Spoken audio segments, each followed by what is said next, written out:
Habib, Marouane Kamara, Mabori, Nene Oussou, Diallo, les enfants d'Eli Kamano, les enfants de Damaro, le père de Babila et notre honneur de plus de 80 ans. Ce jour du 9 juillet 2024, ils nous ont arrachés, ils nous ont privés, ils leur ont privé leur liberté, ils leur ont séparés de leur famille, de leurs projets quotidiens pour la République. Nous ne sommes pas ici pour pleurer nos morts, nous sommes ici pour refuser l'oubli, pour refuser le silence, pour refuser l'injustice. Nos camarades sont vivants. Ils sont vivants. Nous gardons espoir, ils sont vivants. Parce que nous disons, quelle qu'en soit la barbarie ou la folie de Mamadi, il ne va pas s'hasarder à nous arracher les voix de la République, tels que Fonike, Bilo et tous les autres. Et tant qu'ils ne sont pas revenus parmi nous, nous avons le devoir de porter leur voix, de défendre leur dignité, de rappeler au monde que leur absence n'est pas normale, ce n'est pas acceptable et nous ne pouvons pas oublier. Nous allons répondre à Ousmane Gawal qui disait que disparaître est un droit, mais le devoir de tout un État responsable, c'est de veiller à la sécurité de sa population. Ce discours est un acte de résistance, un acte de solidarité, un acte d'amour et de courage, surtout votre courage à vous. Nous voulons dire à leurs familles, votre douleur est la nôtre, votre attente est la nôtre et votre espoir est le nôtre. Nous voulons dire à nos camarades, où qu'ils soient, Fonike, Bilo et tous les autres, nous ne vous abandonnerons pas et nous n'allons jamais vous oublier. Nous continuerons à parler de vous, à réclamer votre retour, à dénoncer ce qui vous a été fait. Ces drames nous rappellent aussi notre responsabilité collective pour protéger les nôtres, veiller les uns sur les autres.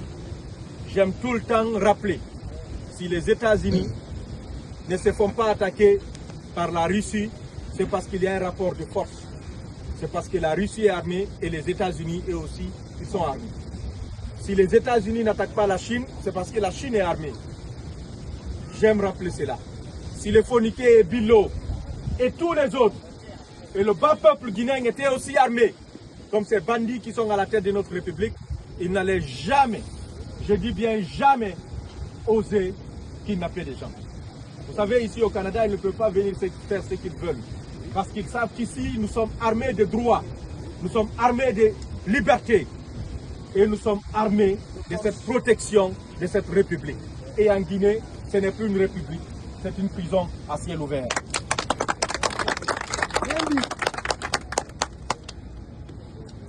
Protéger les nôtres, veiller les uns sur les autres, c'est de refuser que la violence devienne une habitude. Ils prennent des gens, ils kidnappent des femmes, des enfants. Et non.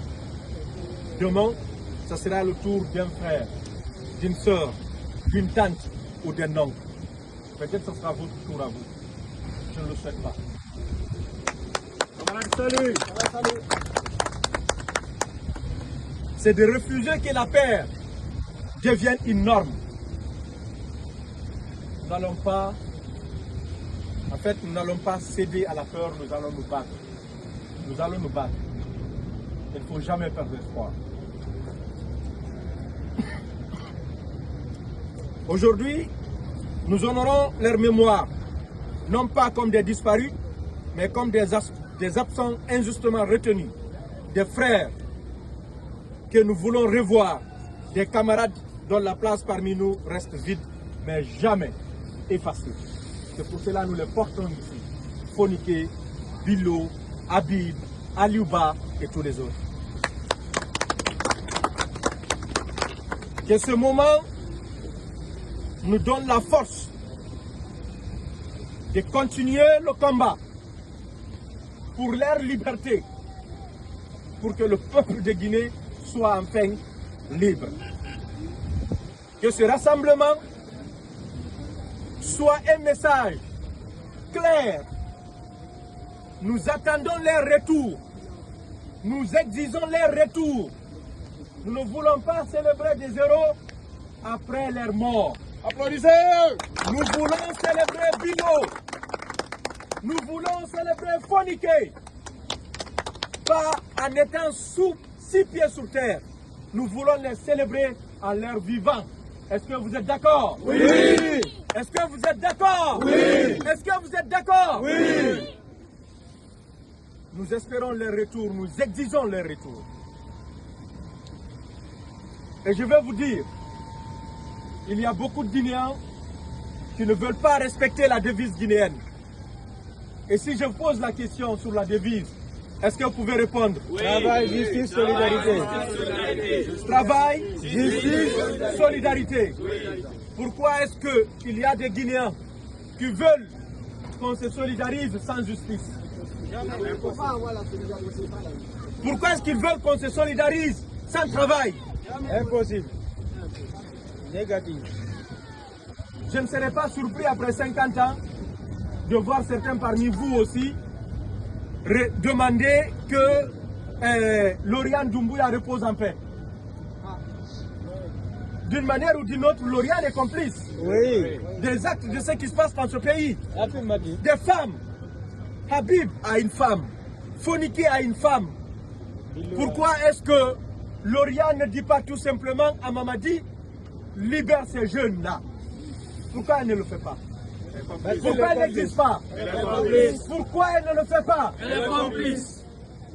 Est-ce qu'après 50 ans, nous aurons le devoir de demander que l'âme de Lauriane Doumbouya repose en paix? Non. Je vous ai parlé, vous êtes intelligent et vous comprendrez ma position. Camarades, salut! Salut! Camarades, salut! Salut! Camarades, salut! Salut! Camarades, salut! Salut! Camarades, salut! Salut! Ensemble unis et solidaires! Nous vaincrons! Ensemble unis et solidaires! Nous vaincrons! Ensemble unis et solidaires! Nous vaincrons! Ensemble unis et solidaires! Nous vaincrons! Camarades, salut! Salut! Camarades, salut! Salut! Camarades, salut! Salut! Camarades, salut! Salut! Un dernier message. Ne soyez pas comme les anciens dans ce pays-là. La plupart parmi vous sont des gens qui sont là il y a 3 ans, 4 ans, 5 ans ou peut-être 6 ans. Il y a d'autres qui étaient là il y a 10 ans, 20 ans, qui manifestaient pour la République. Ils ont demandé la protection des autorités canadiennes. Les Canadiens ont accepté de les protéger. Comme ils ont leur protection, d'autres sont citoyens, d'autres sont résidents, d'autres sont des réfugiés acceptés, ils ne participent plus à la lutte. Est-ce qu'ils ont trahi? Oui. Est-ce qu'ils ont trahi? Oui. Est-ce que vous ferez comme eux? Non. Est-ce que vous allez trahir? Jamais. Si vous trahissez ce peuple-là, je vous dis, le peuple de Guinée sera condamné encore à plus de 100 ans. Nous avons tout chez nous, nous sommes obligés de venir vivre ailleurs. Parce qu'il n'y a pas de sécurité. Il n'y a pas de boulot, il n'y a pas de justice, il n'y a pas de paix. Et les gens veulent qu'on se solidarise sans travail, sans justice.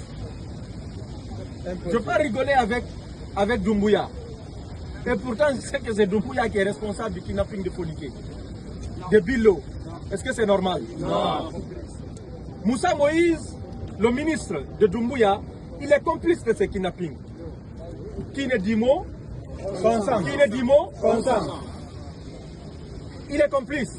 Si Moussa Moïse vient ici, et il essaie d'appeler les Guinéens, venez, on va discuter de la Guinée, on va parler développement, on va parler culture. Est-ce que vous allez accepter? Non. Est-ce que vous allez accepter? Non. Et ce message va s'adresser à M. Touré, le patron de la Nuit d'Afrique. Ils sont en train d'utiliser votre organisation là, votre événement, pour faire la propagande du gouvernement de Conakry au Canada. Nous ne voulons pas avoir de quiproquos avec vous. Vous êtes le patron de Balatou, vous êtes le patron de Nuit d'Afrique. N'hébergez pas les gens qui sont complices de la dictature ici, qu'ils se cachent derrière votre événement. Ne l'acceptez pas. Les petits blogueurs qui ont trahi la lutte, qui ont rejoint le système qui ont accepté de venir ici faire de la propagande, ne vous ralliez pas. Partir dans leur événement, c'est de se rallier, c'est d'accepter ce qu'ils sont en train de faire. La lutte là, il faut être cohérent, il faut être conscient, il faut être courageux et il faut être sincère. On n'a pas besoin de diplôme pour ça. C'est ça. On n'a pas besoin de diplôme pour ça. On a besoin du courage, de la détermination, de la conviction et de l'ambition pour faire ce qu'il faut pour notre pays. Est-ce que vous êtes d'accord? Oui, on est d'accord. Alors je vais laisser la parole aux camarades. Je vous remercie. Merci. Applaudissez.